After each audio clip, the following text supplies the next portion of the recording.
हालातों से लड़ना सीखिए।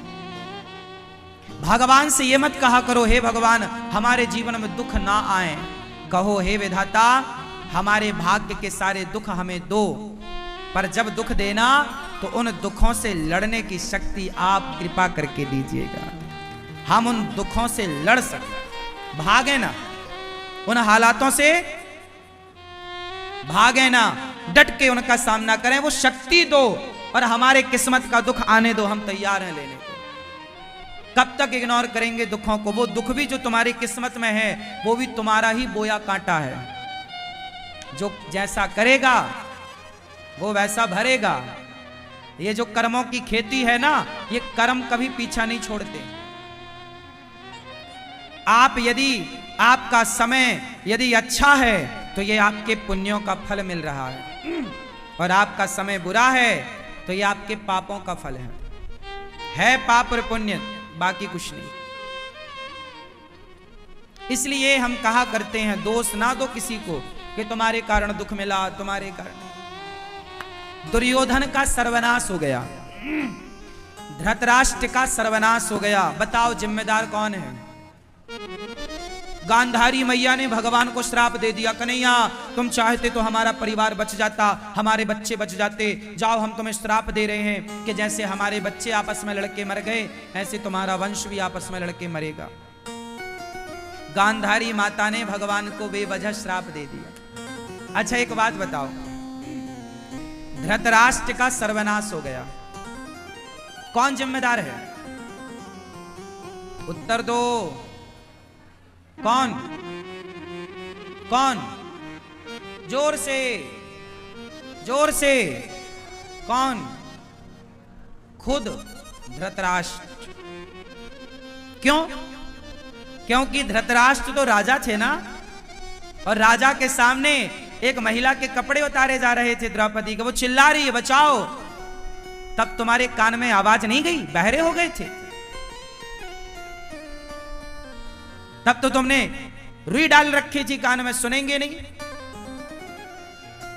जब एक सभा में एक नारी का अपमान किया जाएगा तो भोगने को तैयार रहना, करने में मजा आ रहा है ना। लड़की का अपमान, एक नारी का अपमान करने बड़ा मजा आया, दुर्योधन हंस रहा है, मेरी जंघा पे लाके बिठा उसको, हा हा हा, बड़ा मजा आ रहा दुर्योधन को।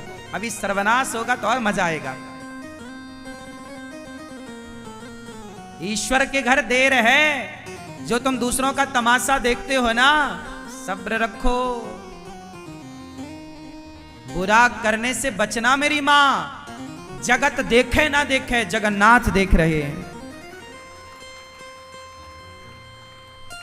देर लगेगी, 14 साल लग गए, 15 वर्ष लग गए दुर्योधन के सर्वनाश होने में, पर हुआ।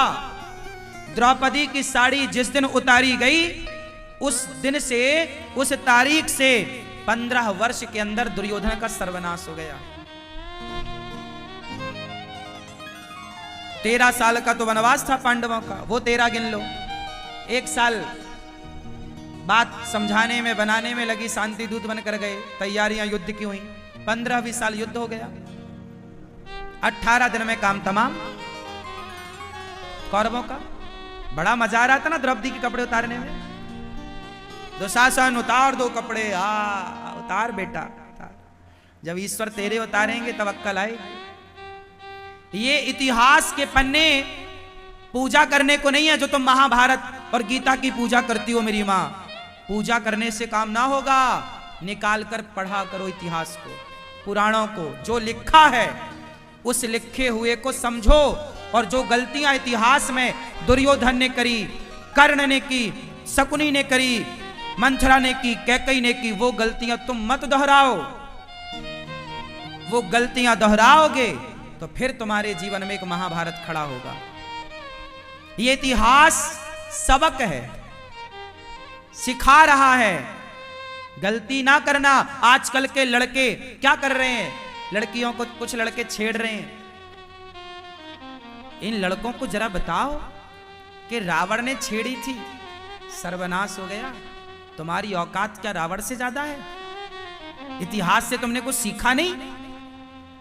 कुछ लोगों के पति लोग, पत्नी है बढ़िया सुंदर, दया जैसी पत्नी मिली शिष्टाचारी जेठालाल को, फिर भी वो बबीता को ताक झांक करता रहता है। समझाओ जेठालाल को। रावण को भूल गए क्या?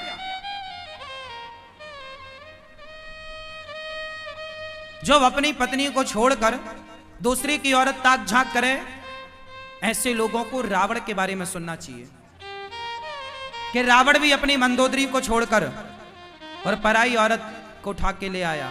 ये इतिहास काहे पढ़ने के लिए है क्या? पूजा करने के लिए है क्या? अरे समझने के लिए है कि भाई जो गलती रावण ने करी वो हम ना करें, जो गलती दुर्योधन ने करी वो हम ना करें, जो गलती कैकई ने की, अपनों की बात नहीं मानी, खुद के पति की बात नहीं मान रही है कैकई और मंथरा की बात मान रही है। जो स्त्रियां अपने पति की बात ना मानकर गैरों की बात मानेंगी तो तुम्हारा घर बर्बाद होगा, कोई नहीं रोक सकता। ये इतिहास सिखा रहा है। तुम बहरी बनी रहो तो हम क्या करें?